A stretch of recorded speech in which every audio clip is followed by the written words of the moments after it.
Seja muito bem-vindo ao podcast Cozinha da Mensagem, o podcast da comunidade da Vila. Meu nome é Marcos Botelho, vou conduzir vocês nessa jornada dos profetas menores. Esse é o jeito que a gente chama no Ocidente, profetas que têm os textos um pouco menores, mas que na Tanakh, ou no texto antigo hebraico, na Bíblia hebraica, eles foram colocados juntos, 12, para dialogar entre eles, como se fosse uma voz enfatiza uma coisa, outra voz enfatiza outra, mas todos estão falando do dia do Senhor, o dia do juízo, estão falando sobre destruição e principalmente do Messias que vai restaurar todas as coisas. Então, se você quer entender cada um desses profetas, vem nessa jornada que é melhor que uma escola dominical aqui. A gente está trabalhando e com o que a gente discute aqui, a gente prega no domingo da Vila. E se você está assistindo aqui, a gente já pregou. Você pode ir lá e ver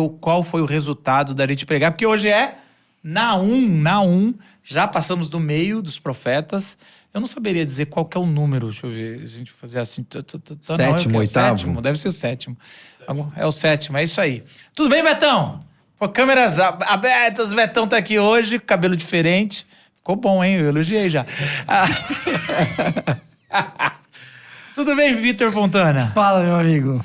E aí, cara? Pergunta de hoje Diga. tem mais ou menos a ver com o tema. Você já... Sabe quando você entra num ambiente e parece que pesa? O clima pesa. Às vezes, se você já é de uma tradição mais mística, você vai falar... Aqui tem potestades, ou apenas, se você não é tão místico e racional, fala, pô, não ligaram o ar-condicionado. Assim, mas assim, um lugar que você fala assim, nossa, pesou. Meu ar tá viciado aqui. É, né? aqui não tá legal. Ai, cara. Canindé, estádio da Portuguesa. Sério, que ano? 2000 e... Tá ali por 2006, 2006. 2006. Cara, parece que vai vir uma história muito terrível, né? Vamos lá. Show do Hillsong United. Você foi lá? Eu nem sei. Era o show do Hillsong, que a menina que eu tava orando junto queria ir no show do Hillsong. Orando junto, pra você que não entende, ele tava querendo dar uns beijinhos nela, namorar ela. Dar uns beijos, vamos orar. Entendi. Sabe essas coisas? Coisa séria. Coisa de séria. crente. E aí, cara, antes Aí você levou no show do Hillsong. Ela queria. Vamos. Entendi, então vamos. Você não queria? Não. Cara, eu já... Só pra saber. Caramba. E quem ia abrir o show do Hillsong... Cara, foi engraçado. Esse dia foi engraçado. Quem ia abrir o show da Hillsong era o Diante do Trono. E aí tinha muitas valadetes, assim. Tinha muitos fãs do Diante do Trono, esperando o show do Hillsong, alguns outros do Diante do Trono e tal. E começa a cair uma chuva, cara. Mas assim, você sentiu o clima antes? O clima pesado? durante, eu vou te falar a hora que o clima vai pesar. Não, tá bom. Eu vou te falar a hora que o clima vai pesar. Aí começou a chover. Começou a chover, mano. Tava a pista? E tava na pista e assim, o Canindé... Mano, não tem área coberta. Lembro, eu acho que eu nunca entrei no Canindé. Alguém já entrou Eu no estava Canindé? nesse show, mas eu não era companheira. Ela era uma baladete! Vamos deixar bem claro. Vou deixar bem claro, não era com o Vitor. Eu estava Eu nesse nem show. sabia que ela foi nesse show aí. Agora que eu tô Mas assim. você tava mas eu já torcendo fui pra num baladeira? show. Eu já fui num show do Rio, só que Hillsong? foi o Diante do Trono que abriu. Eu não sabia dizer que foi no que Canindé. terminou com o Renascer Praise e todo mundo foi Eu embora acho que é antes. isso mesmo. Eu não Que sabia. foi eu quando não o clima lembraria. pesou. Foi isso? Não, aí o que acontece? Calma, gente. A gente tá sendo transmitido Começou a chover. pro Brasil todo. Interrompeu o show e o Rina Meu da Bola de Deus, Neve, quantos nomes. Gente, será que a gente popurrí, começa de novo? ele levantou um clamor pra parar a chuva. E Vamos parou? todo mundo orar e tal, né? E aí... Ainda não é o clima demorou uns pesado. 10 minutos. Você tá parecendo aquele cara que vai contando isso. Ainda não é minha Dubai. Ainda não é minha Dubai. Demorou uns 10 minutos e a chuva parou. Quando a chuva parou, ele volta num clima de exaltação. Super Saiyajin. Super Saiyajin, mano. Nós oramos e a chuva parou. Pô, Assim, aí não né? tem. Aí dá uma energizada. E aquela energizada, todo mundo pra cima. E aí ele começou a falar: há 10 minutos atrás, chovia torrencialmente.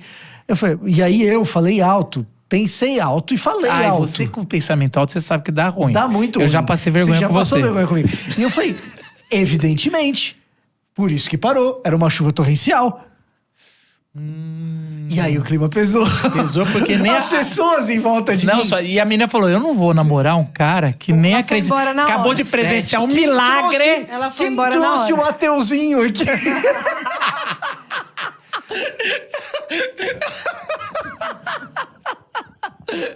E aí o clima pesou.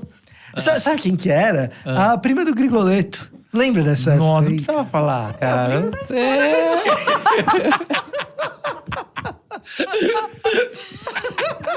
do céu. Tá bom.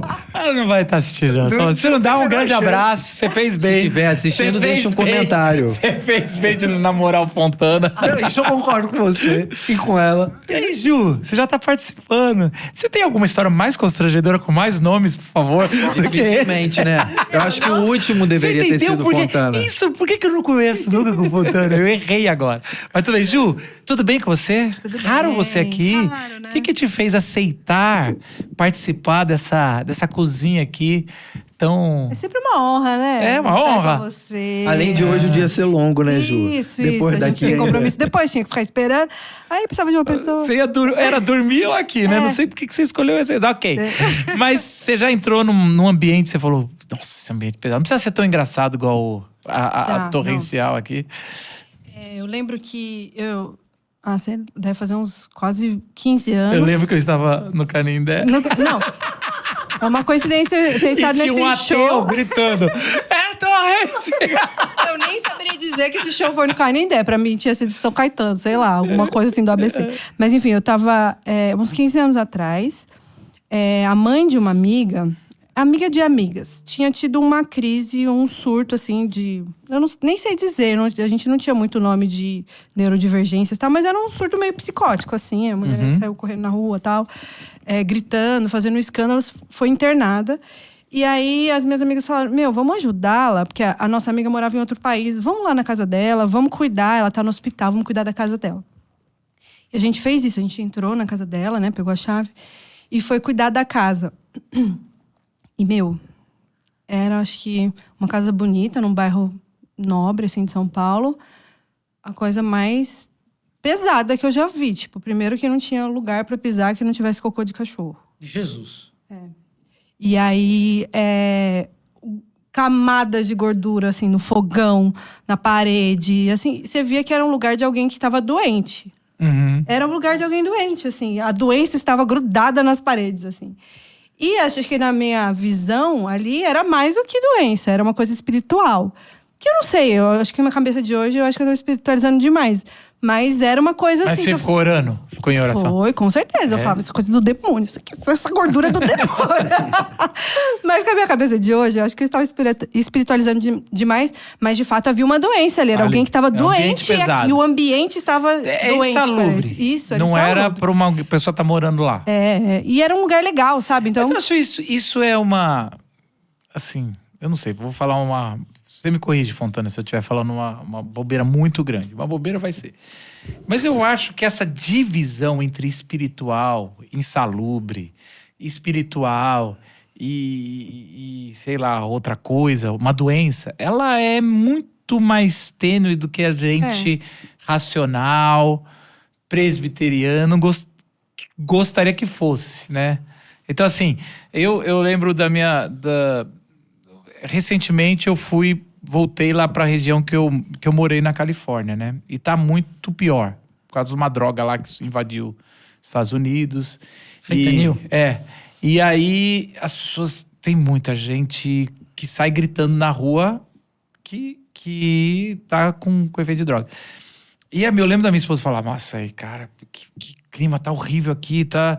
Isso é espiritual. Eu falei, cara, assim, é drogas, é psico, e se tem espiritual. uma coisa que o diabo gosta, é a pessoa numa miséria trágica, né? É isso, então assim, tem isso sim. mesmo que a origem não seja espiritual, com certeza tem reflexos espirituais. A Isso, pessoa tá escravizada ali de alguma forma. E aí, Paulo, tudo bem? Tudo jóia, tudo bem. Você tem alguma história de lugar que pesou o clima? Cara, você sabe que eu lembro do meu pai algumas vezes falando sobre... O meu pai, eu acho que ele tem meio que um discernimento ou uma sensibilidade pra esse tipo de coisa. Você sabe que eu Eu não sei, conta aí pros nossos ouvintes. Acredito nesse Mas nesse tipo de sensibilidade coisa. zero. Mas eu não tenho muita sensibilidade, não. Quando Mas você, eu lembro, por exemplo, entre nós, fala que não tem muita Penedo- sensibilidade, não se preocupa, viu? Não, pra esse tipo de coisa, assim. Ok. Em Penedo, eu lembro do meu... Eu era criança, eu lembro do meu pai falando em Penedo, num Penedo é o hotel quê? que a gente ficou. É no Rio de Janeiro. né? Penedo é tipo uma Gramado do Rio de Janeiro. Isso, exatamente, Vitor. Eu lembro do meu pai falando de uma vez que nós ficamos lá e que durante a noite ele teve uma sensação clara de que estava tendo alguma coisa. Enfim, ele fala até de sons que ele ouviu e tal. E Penedo tem um coisas climinha meio esotérico também. Isso também tem essa pegada. Então, eu acho que, esse ambiente. Só pra comentar, eu já fui num show do Diante do Trono. Aí não era Hillsong, não. E peguei fala bem, ônibus porque senão e uma eu tô vendo. confusão danada. Mas não senti nenhum peso. Só que fui também com uma menina que Caraca, nós que tem a estávamos ver? orando. Só pra Gente, colocar. E por último, assim, onde eu Acontece com senti... essas meninas dos anos 90 que levavam os caras no show do Diante do A minha Trono. esposa adorava o Diante do Trono. E por último, assim, onde eu senti mais peso foi... eu morei durante muito tempo perto do Allianz Parque. E eu fui... Ah lá, o peso é grande, amigo. Lá o peso é grande, principalmente quando você é flamenguista e vai num jogo do Flamengo com o Palmeiras, no meio da torcida do Palmeiras, que eu fui. Porque era eu te torcida entendo. única. E eu lembro que eu fiquei perto da Mancha Verde. E Espírito de assim, porco. tipo assim, aqui do lado, a Mancha Verde, pra você que tá nos assistindo assim, né, do meu lado direito, né, para você que tá só nos ouvindo. E um rapaz que foi com a camisa do Flamengo por baixo foi descoberto. Eu lembro. E eu... Lembra disso? Lembro. Saiu no jornal, inclusive. Eu ainda te mandei, falei, vai fazer essas bobeiras. Eu via ele sendo sacudido, assim, pela torcida. Mas você foi com a camisa quando a torcida do Flamengo descobriu. Não, por eu baixo? tava com uma camisa preta e tal. Preta Mas já é um risco. já era um pouco perigoso, né? Eu fui mas já eu senti infiltrado, mas eu fui com a peso. camiseta verde, porque eu sou... E meu sogro mandou uma mensagem porque ele achou o garoto parecido comigo. Então ele falou, Paulo, tá tudo... Ele sabia que eu tinha ido ao jogo. Ele falou, Paulo, tudo bem por aí? Tô vendo aqui que a torcida tá sacudindo um garoto. Não é você, por acaso, não. E aí, assim, depois que eu fui ver essa mensagem e tudo mais. Mas ali eu tive uma sensação de medo, assim, no meio de uma massa de gente. Que você fala assim, cara, não tem descontrole. Isso. É o Ali não caos, tem, né? Não pensa coerência, não. É o mar ali, né? É o caos. É a Só desordem. pra conectar as histórias, você sabe que quando o acabamento que eu conheci a Natália... Tava tocando Diante do Trono. Não, ela foi pra igreja batista dela, lá do Rio, e tinha 2 caravanas saindo. E ela não tinha decidido. Ela tinha dinheiro o pai deu dinheiro pros 2, ou era o congresso do Diante do Trono, ou era o congresso de juventude em Cachoeiro de Macacu. E ela lá sentiu que era pra ir, não era pro Diante do Trono, foi pra Cachoeiro e a gente se conheceu lá. E você Eu tava era o pregando preletor. em Cachoeiro de Macacu. É. Caramba. Caramba, aí ó. Alguém aqui ganhou nessa troca de... Isso. Não sabemos quem, né? Mas assim, por que diante de Naum nós estamos falando isso? Daqui a pouco você vai saber e talvez nem vai saber mesmo, porque a gente precisa ter uma pergunta. Mas a gente tá no livro de Naum. Pensando aqui na sequência dos livros, eu vou botar o Fontana numa enrascada. Vamos tentar, vamos ver. Consegue. Eu vou assim, profeta por profeta até aqui, e você vai mais ou menos falando assim o... Jogo rápido, Jogo assim. rápido, bate Vai o bola. Ping-pong. que vem o que a gente tem. Tá. Começamos com Oséias. E Oséias fala sobre o quê? Idolatria. Idolatria, ok. Depois, vai devagar aí que eu tenho que abrir aqui. Vai no início, é mais fácil. Joel. Cara, Joel fala sobre o leão que ruge de Sião. E o verdade... A liturgia de vida que leva ao leão que Isso que eu ia dizer. que ruge de Sião. O Paulo tá soprando. Isso. E Oséias e Joel... Obrigado, Paulo, obrigado. Oséias e Joel é tipo um primeiro movimento. Aí a gente vai para um segundo movimento que é Amós. Amós O agroboy. Boiadeiro. O agroboy, isso aí. Mas é o agroboy SJW, né? Social Justice Warrior, né? É um agroboy que se juntou ao MST. Alguma coisa É um do agroboy jeito. que vai falar muito sobre justiça social, né? Isso, Talvez o mais claro. E depois a gente foi pra Jonas. Jonas é sobre o amor ao estrangeiro. Principalmente Nínive, que vai vir à tona agora, né? Exato. Miqueias. Miqueias, cara. Se Amós é o agroboy, Miqueias é o... É só o boy. Isso é... Miqueias é o antilitúrgico da galera. Ele é o templo alternativo. Templo alternativo. É o templo alternativo. E a gente entra em Naum. Não. E Naum tá apontando pra quê? Talvez hoje, se você fosse resumir antes, a gente se aprofundar. Não é porque tem misericórdia com os estrangeiros que o império dos estrangeiros pode prevalecer. Boa. Uau. Boa. Ou que os impérios estrangeiros prevalecerão. Agora, o contexto de Naum, ele tá ali entre... Tá nos 600 antes de Cristo. Você tá num período, pelo menos que ele tá querendo se localizar, depois da queda de uma cidade do Egito. Qual que era a cidade mesmo? Tebas. E antes da queda de Nínive. Então, assim, você tem... Você só consegue localizar historicamente o livro de Naum por causa dessas duas referências que estão no livro. Ok. Então, assim... E Tebas é uma grande cidade, certo? Sim. Que tá ali... Tebas, tem duas Tebas. Tem uma Tebas grega e tem uma Tebas egípcia. As duas Aí são importantes. né? Aí complica, né? As duas são importantes. E nesse caso é a Tebas egípcia que cai. Entendi. E se Tebas caiu, assim... É um... Tipo um... Cara, qualquer um pode cair. É quase como uma realização dizendo. Sim, no contexto... Veja só. Antigo Oriente Próximo. Sim. Marca o seguinte. O império constante é o império do Egito. Egito é, cara, medo. Egito é terror. Egito são os caras que, não importa quem tá no poder, o Egito é sempre perigoso.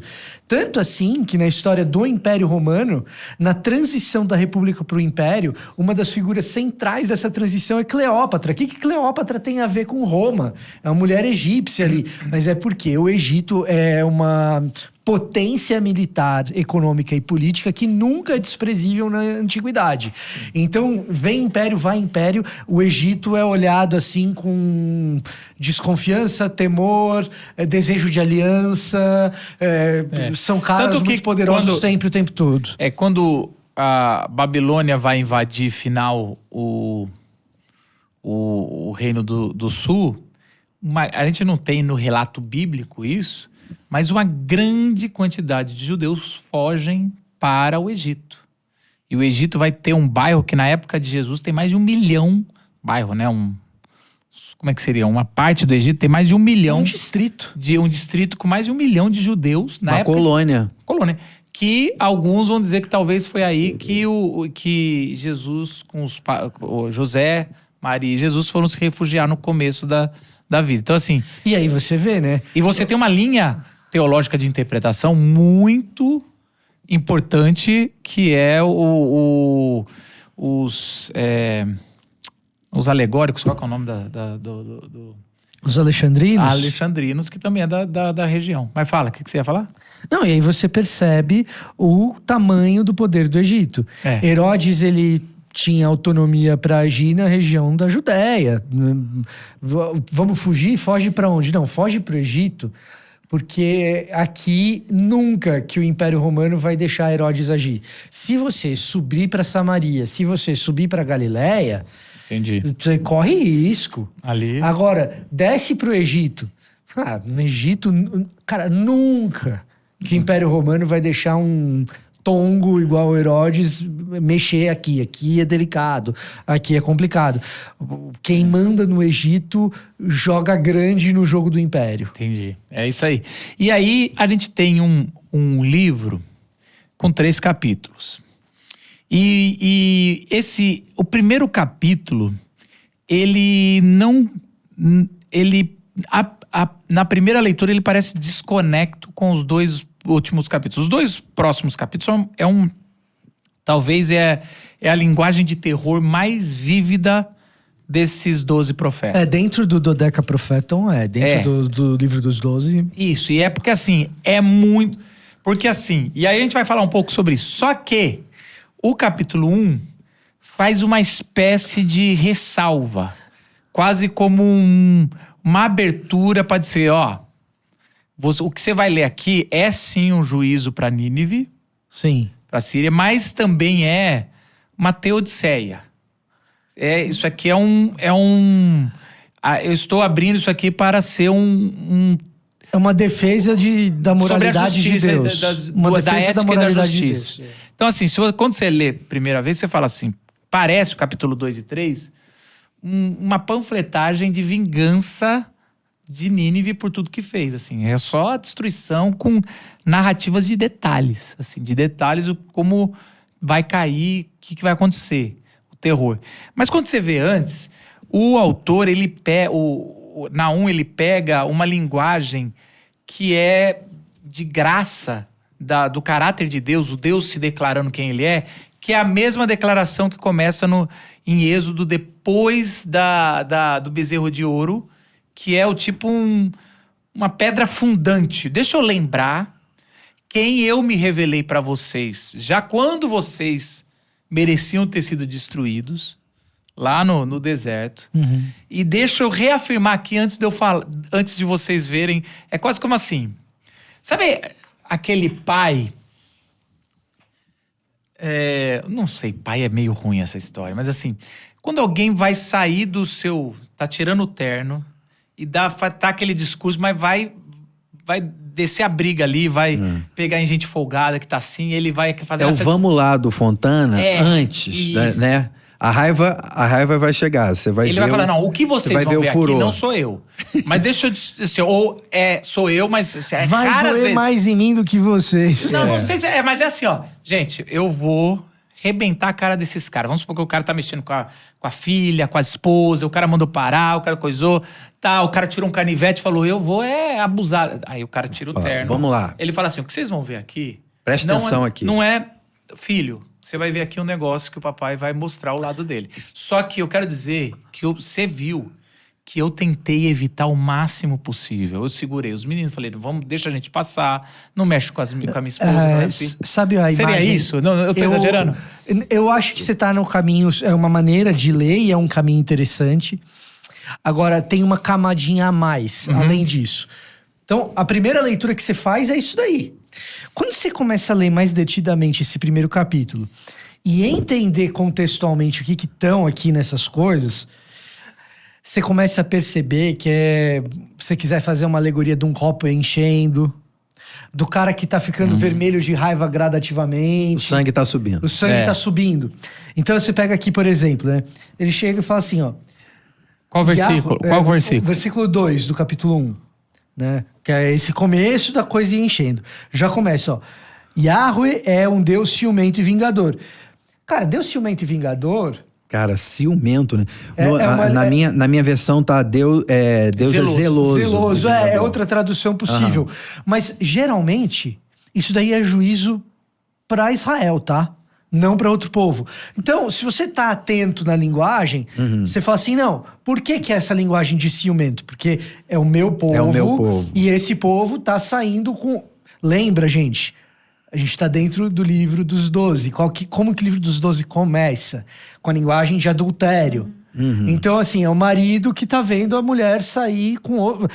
É o ciumento vingador. Você acha assim, opa... vai julgar Israel. No caso aqui, só sobrou Judá, porque a gente já tá com o Reino do Norte dominado pela Assíria, né?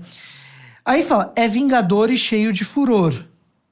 E se vinga dos seus adversários, ele guarda rancor dos seus inimigos. Yahweh é lento para a ira, mas a ira tá aqui, né? Então é lento, ele vai chegando. Tá? E grande em poder, mas a nada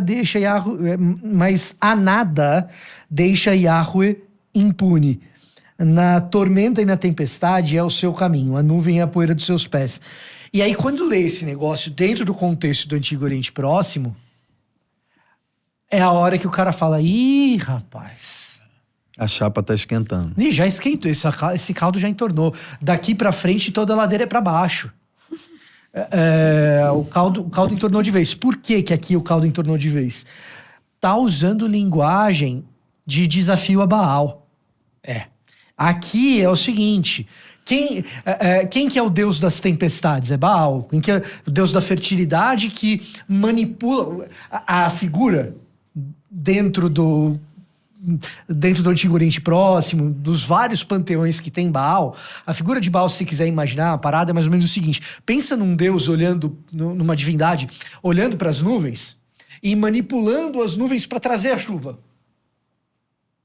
Né? Bom, tá aqui, tá fazendo um esforço para ter trovão, para ter chuva, e com a chuva, a fertilidade da terra.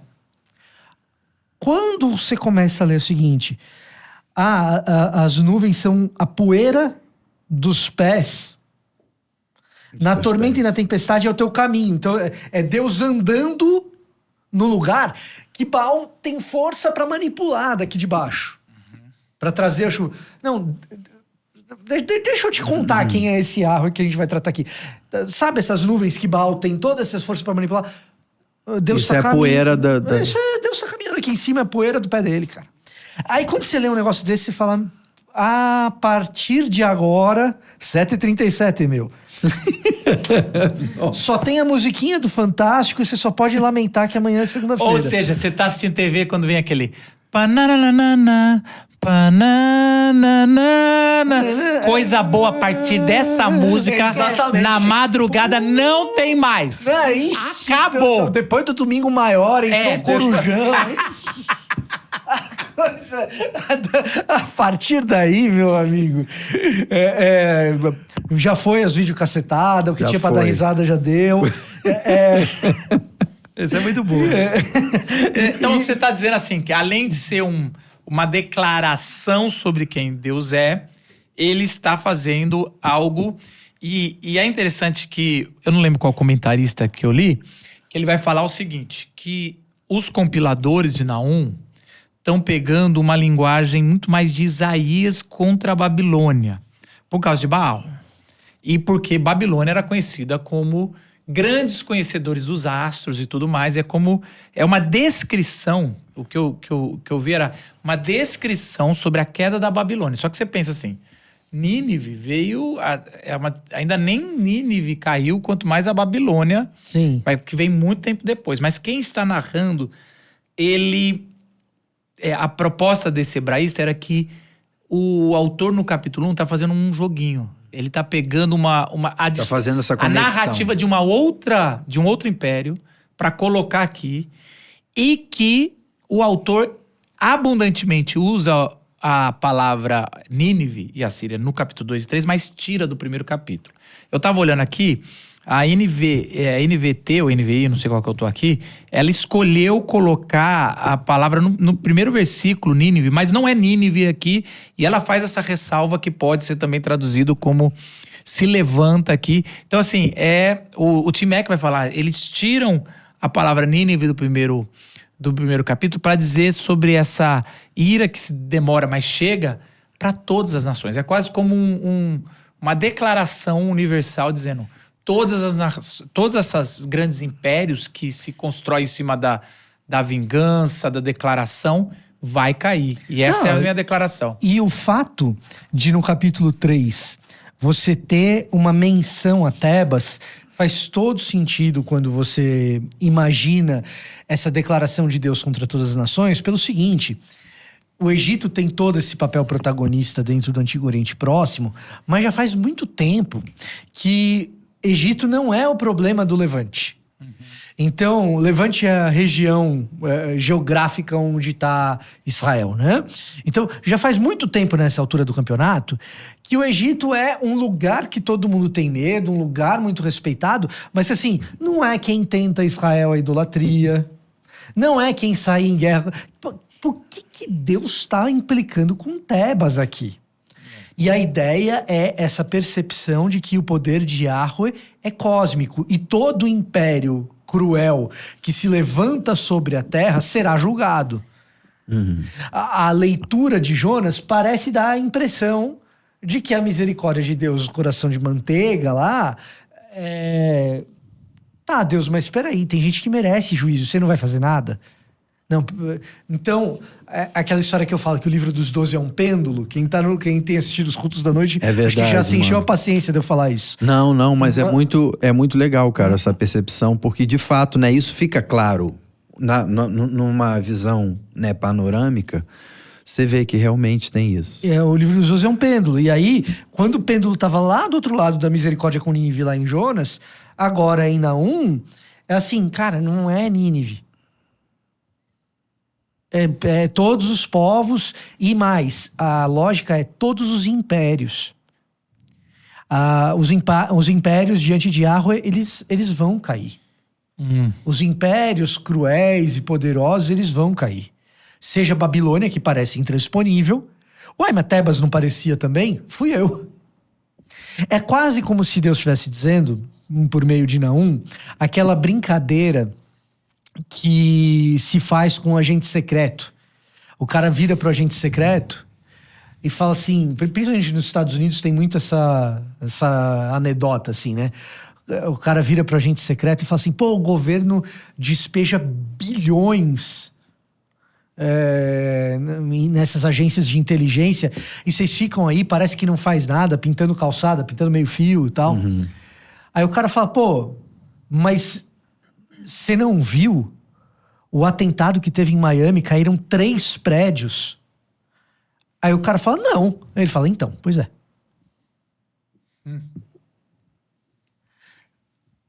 Como quem diz, era eu o tempo todo impedindo que essas coisas acontecessem. Você pode não estar vendo.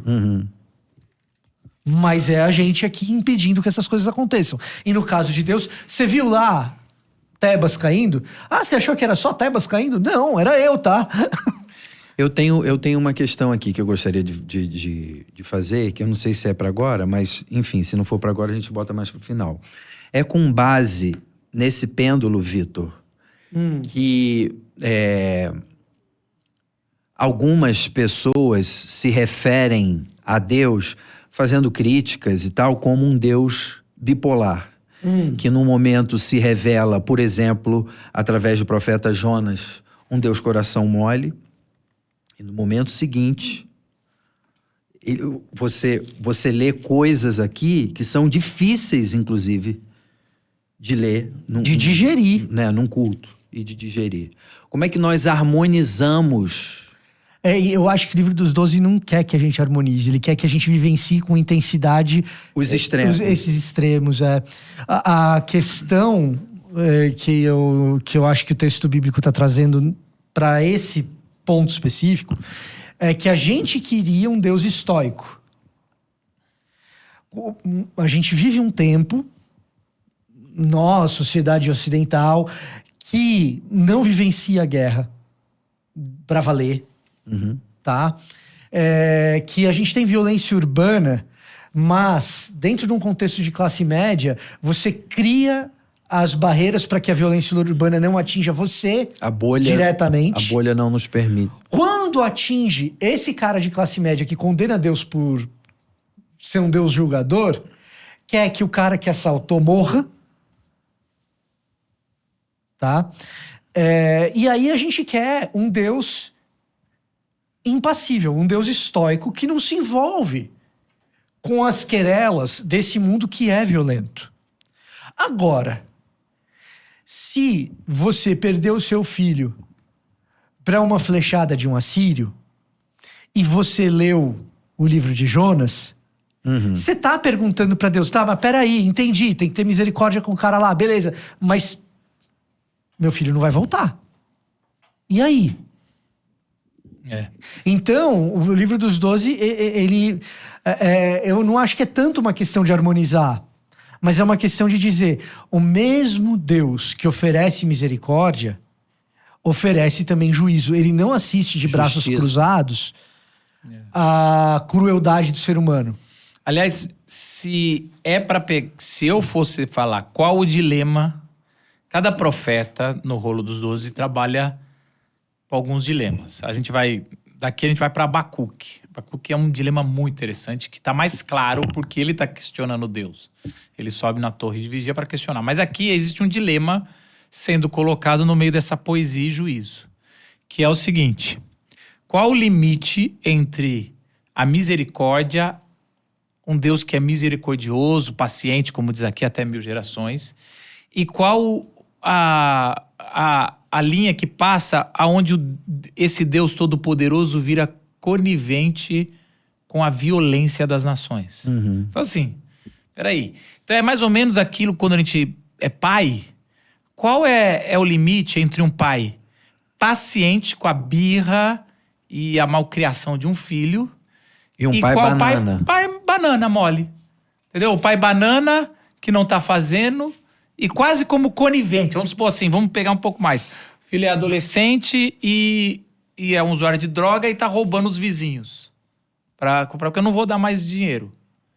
Mas aí o pai tá entrando no quarto do menino, vendo coisas dos vizinhos, e não tá falando mais nada. Ele fala, filho, você tem que pensar, tem que tomar cuidado o que você vai fazer. Então qual que é o limite entre um filho que ainda acolhe, um pai que ainda acolhe o filho, que tá fazendo coisas que não deveria? Justiça e a misericórdia, né? É isso, é essa... E não é pra quem tá nos ouvindo... O Nahum tá dizendo, não responda rápido. Se você tá respondendo rápido, você tá respondendo errado. Essa eu acho que é uma boa maneira de colocar as coisas. E assim, a nossa tendência é de esbravejar com Deus por causa da violência. A nossa tendência ocidental é essa. É isso. A tendência do leitor do texto aqui é o contrário. Se você for pensar no leitor do Antigo Oriente Próximo, a tendência do leitor do Antigo Oriente Próximo é o contrário. Ele tá esperando o juízo. A gente tem dificuldade de ler o capítulo 2 e 3. Do Antigo Oriente Próximo, eles têm dificuldade de ler o capítulo 1. É a dificuldade do Jonas, né? Não, e isso tá expresso no livro de Nahum. Tem um versículo que exprime muito bem qual é a expectativa que os povos e que a cultura tinha a respeito de Deus. Que é o versículo de número 19. Que é o final. O final Mas é o seguinte, 19 de qual capítulo? Capítulo 3. 3, vamos lá. O final do livro é o seguinte, olha só. É super violento, a gente não leu nada da violência ainda, né? Mas a violência passou, etc. Já sabemos tudo o que vai acontecer com Nínive. E aí, depois de toda a violência, diz assim, não há remédio para o seu mal, seu ferimento é grave.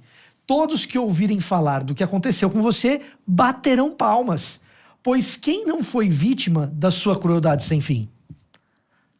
Então, não, a questão é essa. Quem vir o que acontecer com você, vai acontecer tudo isso e todo mundo vai bater palma. Não Então, vai achar porque demais. todo mundo sofreu na tua mão. Agora, Esse aqui é a o gente- samba enredo, vou festejar.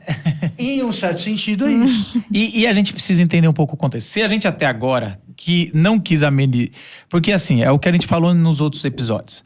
A gente, por ouvir o terror que era a Síria, eu costumava amenizar a conquista da Babilônia. E a gente falou, não, cara, a conquista da Babilônia, mesmo não se comparando com a Síria, tem crimes de guerra que hoje não seriam nomeados entre nós. Só que agora tá na hora da gente também falar sobre o que a Síria fazia. A Síria, ela não era violenta. Ela instituiu... Ela era sádica, né? Ela instituiu um medo entre outras nações, um terror psicológico. Então ela não dominava apenas a tortura e os piores atitudes entre seres humanos. Ela instituiu o terror. Então as outras, ela gostava que as outras tinham medo. Então ela devastava, ela abusava as mulheres, eles empilhavam os crânios dos homens nas entradas da cidade. As cabeças, né? Depois viravam crânios, mas as cabeças, eles arrancavam todas as cabeças, empilhavam como grandes montanhas para dizer, aqui passou Nínive, aqui passou a cidade. Então era uma cidade de um terror que é o seguinte, e aqui eu quero falar uma coisa que é, quando você entende, e assim, não é de Israel, porque foi...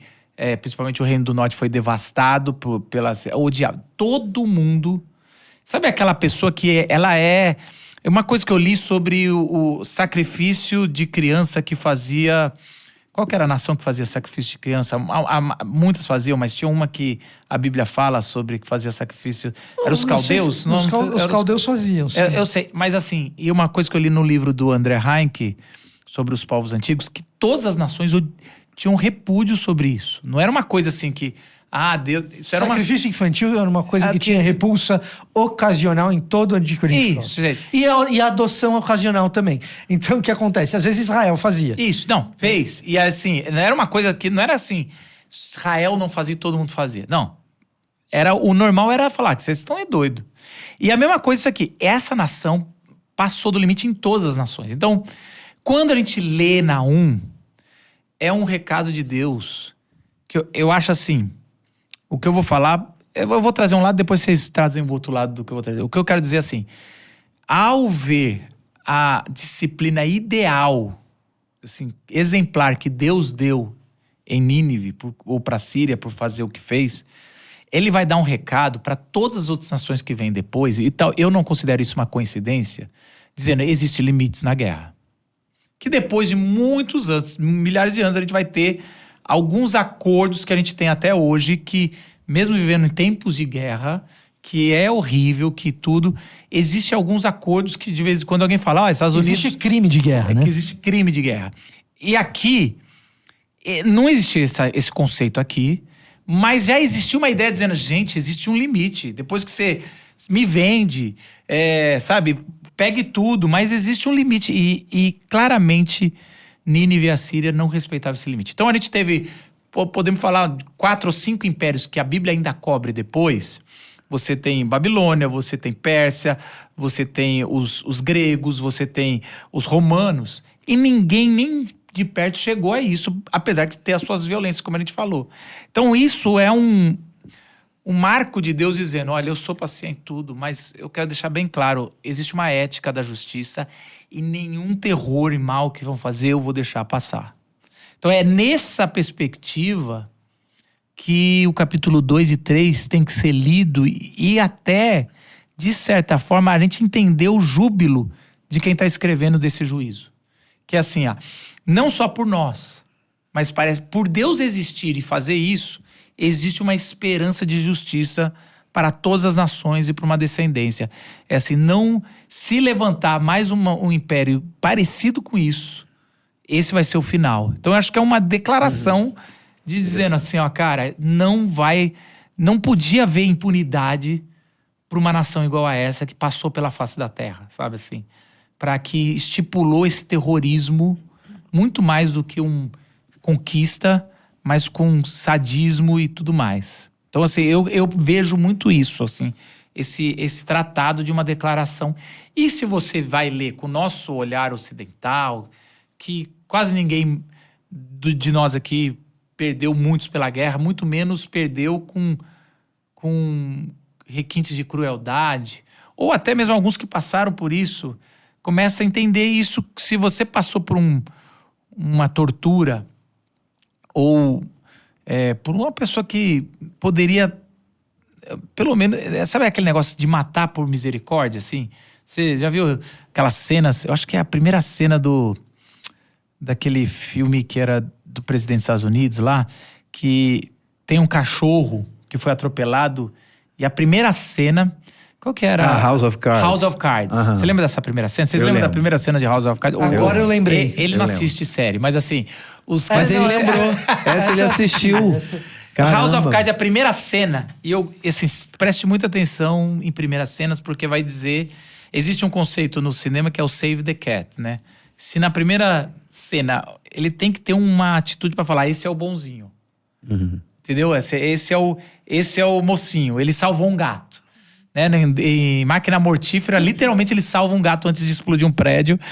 E aí o Save the Cat é um conceito que tem nos primeiros minutos pra você saber o Aladdin salva o macaco. Ou alguma coisa assim. Então você tem aquele cara, esse cara é do bem. Mesmo que seja meio ladrãozinho, ele é do bem, né? Porque ele tava ali numa cara que eu tenho que torcer. É esse cara que eu tenho que torcer, mesmo ele já sendo apresentado, fazendo umas coisas meio erradas. Só quando você vai no House of Cards, a primeira cena é um cachorro atropelado e ele tá vendo o cachorro sofrer e ele tá conversando sobre isso, sobre qual exatamente o limite entre o misericórdia, sei o quê. E ele quebra o pescoço do cachorro. E aí você fica assim... Pera um pouquinho, eu não sei se eu devo torcer ou não. Porque assim, Ele quebrou o pescoço pro cachorro parar de sofrer.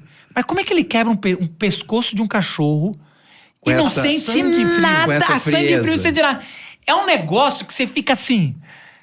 Caramba, você não me entregou. Vai bater na porta do proprietário do cachorro e dizer, ó, seu cachorro foi atropelado. Cara, e aí, esse sentimento é um sentimento que você fala assim, cara... Não sei o que eu penso. E é um pouco de Naum pra mim, assim. Naum tem que ser... Se você não... Aqui, eu sei que é difícil quando você lê pela primeira vez, desavisado, esse júbilo que eles estão narrando sobre a queda de Nínive, você fica meio assim. E não parece ser mocinho, não. Tal. Mas depois, quando você começa a entender, você fala, cara, graças a Deus, que uma nação como essa foi parada. E é difícil, porque aí vem a grande pergunta. Como é que Jesus lê Naum? Porque esse é um livro muito importante. Esse é um diálogo dos profetas. E Naum tá vindo assim, ó. Se Jonas, que veio antes, vamos supor, se alguém vai... Jonas é um recado do RH dizendo, olha, se você continuar fazendo isso, você vai ser demitido. E Naum é você ser demitido por justa causa e ainda bota um segurança para acompanhar você até a saída da... Caraca. É um aviso dizendo, ó, calma, dá pra você mudar, vamos mudar. Naum vem um troço. Como é que a gente pega esse Naum que puxa a corda pra esse lado falando, ó, se não houver esse tipo de pena, pagando pela mesma moeda, o mundo não é justo, Deus não é justo. E não está separando pela justiça dele. Com Jesus. Com uma história que a gente vê, ame os seus inimigos, vire o rosto. Se alguém te fez caminhar 1 quilômetro, ande 2, né? Então, eu acho que é esse o desafio nosso. Aliás, é o nosso desafio em toda a série, né? Algumas estão mais fáceis, por exemplo, Jonas é mais fácil a gente ver. Porque a gente só condenar Engraçado, talvez é o que Fontana falou. Naquela época é mais difícil ver Deus no livro de Jonas, é tão perturbador do que ver aqui, né? A expectativa é que Deus vai punir o Império Romano. Não, eu tenho uma pergunta, mas pode terminar de falar. A expectativa é que Deus vai punir o Império Romano. Se no período de Jesus, se você tá... Aliás, isso é muito bem atestado e é absolutamente compreensível. Aliás, abre espaço para Jesus. Olha que interessante. Eu posso pregar isso, mas Jesus, por que você não está falando contra o Império? O que é do Império já está em Naum. É quase assim, deixa eu fazer Jonas enquanto Naum não chega. É quase como Jesus falando, deixa eu falar sobre o meu reino de misericórdia, que perdoa muito. Porque, mas você já viu aquela pessoa que vai defender um negócio na internet e os outros sempre falam, mas e o fulano, não sei o quê, sempre puxa, não sei o quê. E o Império Romano, Jesus? Cara, vai ter Naum. Vai ter o que eu tô dizendo quando eu falo vai ter Naum é... Sim. E efetivamente acontece, o Império Romano caiu. Minha pergunta, eu não sei se cabe agora a gente falar disso, mas quando a gente tá falando de profetas... Quem que é o celular que tá tocando aqui? Sempre Fontana. Quando a gente tá falando de profetas, a gente sabe que eles estão falando para esse tempo e para outros tempos. O quanto isso aqui ainda é verdade no nosso tempo? Ou o tempo futuro? Para nós agora. Tipo, nações, impérios violentos vão ter vingança, vão receber justiça. Eu acho que isso é 100% verdade hoje. Ele é para nós. É difícil a gente entender, e aí eu posso ouvir outras coisas aqui, mas eu penso assim, porque se a gente estivesse em Gaza, se a gente estivesse na Ucrânia, talvez isso seria mais óbvio pra gente. Ou talvez seria a nossa oração. Eu vejo que essa é a dor de quem tá vivendo lá Senhor, hoje. que é o mesmo ontem, seja hoje. Como nós não estamos nem um lado no outro, às vezes a gente até torce para um dos lados, mas a gente tá analisando de longe. Não sente a dor. Mesmo quando a gente vai falar das nossas comunidades carentes no Brasil, que tem muita violência, tomada pelo terror dos traficantes e tudo mais... Ainda assim, a gente fala de longe. De muito longe. De muito longe. E mais uma vez, quando chega perto, O mesmo cara que olha para o texto bíblico e para essas passagens de juízo e julga Deus por Deus ser violento, é o mesmo cara que deseja juízo contra o cara que assaltou ele. E às vezes o delito é pequeno, viu? Às vezes o delito é pequeno. É no trânsito, né? A ira dentro do carro né? É proporcional, às vezes, a uma violência enorme. Vou dar um exemplo meu, para não ficar falando do cara hipotético, né? Vou pegar eu mesmo. Eu tava exposto às notícias, aí tem a história dos rapazes, homens, né? Que ainda são novos, mas são homens já. Que grupalmente abusaram da menina. Negócio que, infelizmente, está até acontecendo. Não podem dizer que aconteceu algum caso. E aí eu me flagrei imaginando se fosse com a Lara. Ai, misericórdia. Que é um lugar que a gente geralmente não vai, né? A gente se preserva de ir num lugar desse, na nossa cabeça. Mas eu me flagrei, cara, se fosse com a minha filha. E quando eu pensei se fosse com a minha filha, não foi um pensamento hipotético se fosse com a minha filha. Foi se fosse com a Lara. E a minha vontade, que não tá certa, mas vontade, era de estraçalhar os caras. Vou falar português bem claro. A minha vontade era de matar cada um deles com as minhas próprias mãos. Essa era a minha vontade. Na frente dos pais. Só que tem um negócio que é o sangue do cordeiro. Então, no mesmo instante que vem o pensamento, tem um negócio que é o sangue do cordeiro, que diz, não é assim. Não é assim que eu, Senhor teu Deus, escolhi que você deveria pensar e que você deveria sentir. Então, a gente rebobina. A gente fala, não, peraí, calma. Entretanto, a gente só pode ainda ter comunhão com esse Deus que nos proíbe de pensar desse jeito, se eu puder pelo menos ter a confiança de que a vingança pertence ao Senhor. Que, cara, então você tá dizendo que é com você, né? Beleza, é com você. E aí Deus devolve. E se eu escolher salvar? Aí foi você que escolheu, eu não tenho nada com isso. E isso é muito importante, porque assim, do jeito que você colocou, pra mim é muito bom, Fontana. Porque é isso, assim, não é porque Deus falou, isso não é o que eu quero que você pense. Não quer dizer que não vai ser, deixa comigo.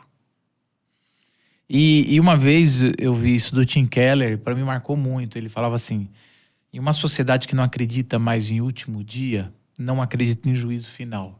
Se você não acredita em juízo final e sofreu uma injustiça, ou você faz com as próprias mãos, ou você enlouquece. E eu falei, caramba, cara... e ele... Tim Keller, né? Não é igual eu tô falando aqui. Foi numa profundidade, eu falei... Cara, faz todo sentido. Todo sentido isso. É quase como Deus falando, deixa comigo, confia que eu vou agir de forma justa. É muito difícil a gente confiar se a gente sofreu isso. Pergunta que é impossível, né? A questão é que em Jesus o que é impossível aos homens é possível a Deus. Mas é impossível você falar, não, realmente, eu deixo... Por isso que todo discurso, quando Jesus fala sobre amar o inimigo, dar a outra face, caminhar mais, ele é um discurso de que você só vê que você falaria, é impossível, você está só filosofando. Não, como Jesus viveu isso, literalmente, você fala, é possível, Jesus viveu. E é isso mesmo, meio que eu me pego muito nisso. Só é possível porque Jesus viveu e, cara, então pode ser que eu chegue perto, pode ser que ele faça isso em mim. Mas é uma sociedade, só podemos viver numa sociedade em que coloque algumas injustiças. Muito interessante. Eu li um comentário esses dias no Instagram. Tinha uma menina de um restaurante famoso aí, e a câmera pegou ela, a atendente aproximando e o gerente dando tapa na cara dela. Foi, cara, e a rede é famosa. Estavam lá.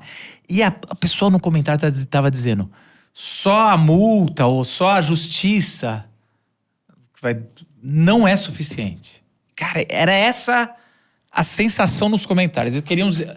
Tem que pegar esse cara aí. Isso. Alguém falou assim, ó. Alguns falavam assim, espero que essa menina tenha pai, irmãos, tios. O que ele tava querendo dizer assim? Alguém tem que dar um pau nesse cara. E eu entendo, eu me pego no meu íntimo aqui, e que eu acho que é o judeu que tá voltando do exílio arrasado, destruído, sem nação, sem casa, sem templo, sem muros para se proteger, totalmente vulnerável, sem a sua língua, sem nada. Ele tá falando assim, cara, eu preciso. O meu sentimento é esse, eu espero que eu tenha um pai. Que vai me defender, porque só a lei que alguém vai...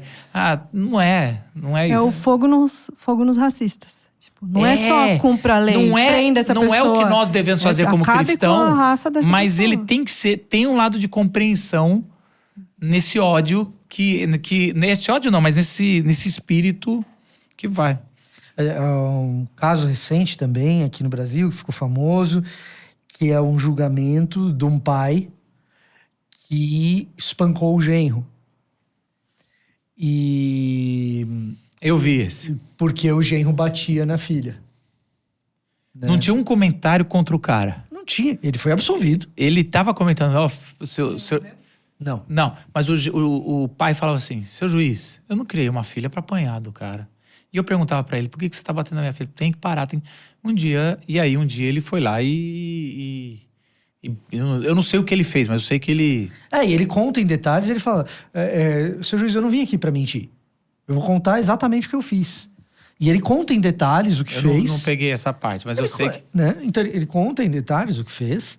Né? Eu não vim aqui pra mentir. Agora, eu fiz isso porque eu não criei a minha filha pra apanhar. Então, assim, ele foi absolvido. Que é uma coisa... E assim, eu tenho a impressão... Aí é uma coisa que precisaria olhar para ter certeza. Eu tenho a impressão que só foi absolvido porque foi para o tribunal do júri. E quando vai para o tribunal do júri é porque a coisa foi feia. Não foi qualquer espancamento. Entendi. Né? E aí o tribunal do júri, que é popular... O cara não tem como ouvir um negócio desse... A identificação. E não quer dizer... E a sociedade quando... vamos dizer assim, também não sou especialista. Mas quando... ele é absolvido, não quer dizer que ele não teve culpa. É que, assim, eu entendo o seu erro. Quase como assim, a gente... Talvez eu no seu lugar, não sei se quanto faria. Mas é importante a gente dizer que esse sentimento é legítimo ou é compreensível, sim, mas não é autorizado pelo nosso Deus. Agora, a gente só pode... E é por isso que nós temos um Naum dando falando... Olha, vocês esperaram com paciência, vocês viram até a história de Jonas, mas agora é comigo. Eu vou fazer de forma exemplar o juízo sobre essa nação. E eu acho que Naum precisa ser lido à luz do outro livro violento e difícil que a gente tem no Antigo Testamento, que é Josué.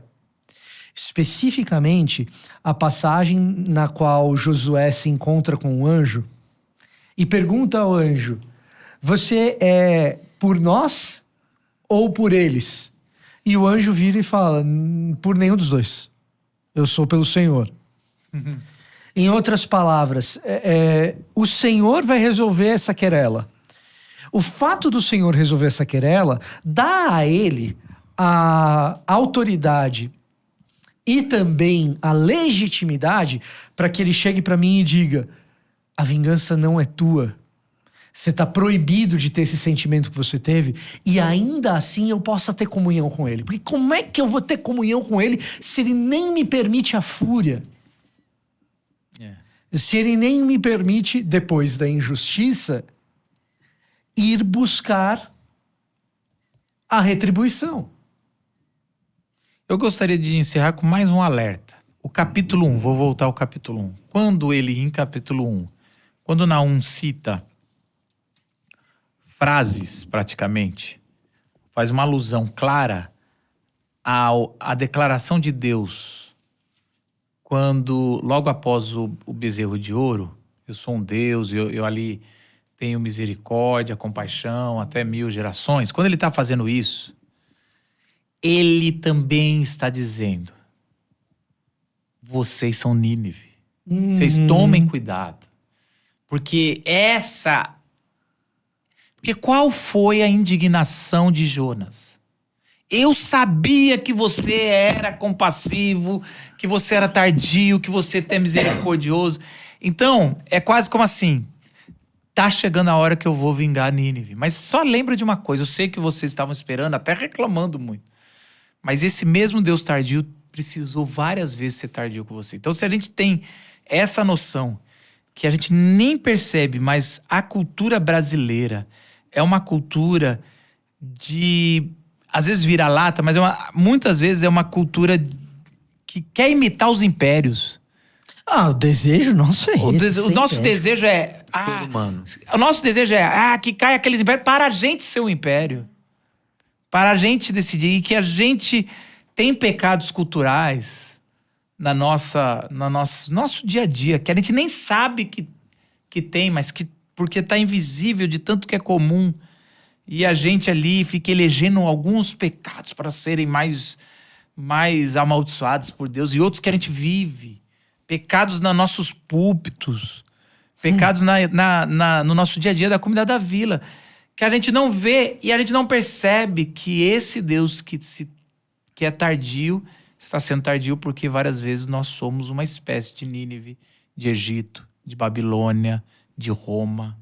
É o que tem agora. Então, assim, é um pouco disso, assim, é um pouco de um aviso. Essa abertura, quando ele faz esse negócio aonde vai, essa teodiceia, dizendo assim: olha, eu vou resolver. Como é que o mundo é tão mal e Deus é bom e ainda temos isso aqui? É isso que é a teodiceia. Ele tá dizendo assim, cara, essa abertura dizendo todos os impérios vão cair, graças a Deus, mas vão cair de forma tardia, graças a Deus. Não se apressem, porque eu vou fazer justiça, mas confia em mim, deixa pra mim que eu sou tardio, não é uma fraqueza, é uma qualidade. Eu sou tardio pra julgar porque eu tenho amor, graça. porque eu tenho graça. Que Deus abençoe você. E que a gente possa, semana que vem, a gente vai ter Abacuque. Você não pode perder semana que vem. Antes de a gente acabar, quero convidar você, se estiver ouvindo no Spotify, a pular as estrelinhas. Agora no Spotify dá pra comentar, sabia, Paulo? Vai lá comentar alguma coisa pro pessoal ver que você também... Vamos. O seu Spotify lá, que tem milhares de seguidores, comenta lá pra você dar uma... E você, Fontana, comenta com o seu super canal do YouTube, no nosso canal aqui, o pessoal saber que pode comentar. Você Pensar no seu canal. Ju, você também. E você, Ju? Sou uma você super com seus- influenciadora. Você com seus 15 seguidores. Caraca, foi meio cruel, Paulo. Deu uma humilhada Não, agora pelo na amor de Deus, pessoa. não, pelo amor- E você deixa de curtir. O material que a gente tá usando, que o Fontana prepara, tá aqui no link. E qualquer pergunta que você tiver sobre os episódios, coloca nos comentários que a gente vai fazer um especial para responder as suas dúvidas, tá bom? A gente se vê semana que vem. Tchau!